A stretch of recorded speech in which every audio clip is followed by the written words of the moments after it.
Il y a de moins en moins d'abeilles, un constat inquiétant que l'on observe depuis quelques années déjà. Des chercheurs ont donc voulu savoir quel pourrait être l'impact de ce déclin sur la santé humaine. Selon une de leurs études, la disparition totale des abeilles et des autres insectes pollinisateurs provoquerait plus d'1 million de morts par an sur la planète.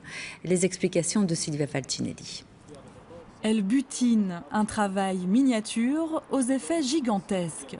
Selon les chercheurs de Harvard, si les abeilles et les autres insectes pollinisateurs n'étaient plus là pour féconder les fleurs, il y aurait 1,42 million de morts supplémentaires par an dans le monde.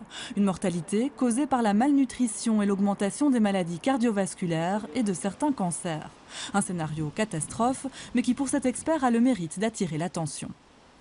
C'est tirer la sonnette d'alarme, c'est la première finalement qui met en évidence un lien entre la mortalité et la disparition des pollinisateurs et notre santé humaine. La plupart du temps, on parle de l'environnement, on parle de l'impact sur la biodiversité. Ici, c'est la première fois où on a un impact sur nous, sur l'être humain.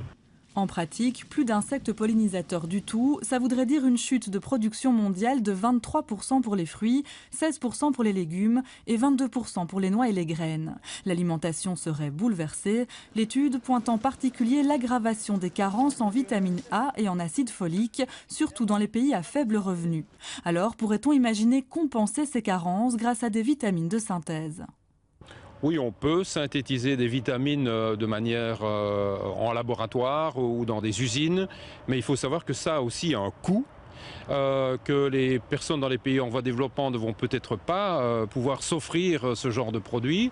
Et puis, il faut aussi savoir que les fruits et légumes n'apportent pas seulement ces deux vitamines-là.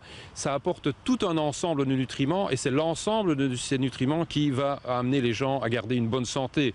Il y a les fibres alimentaires, il y a d'autres types de vitamines, il y a des minéraux, il y a toute une série d'éléments. À cause du manque d'abeilles, on voit déjà apparaître des pollinisateurs humains, ici en Chine.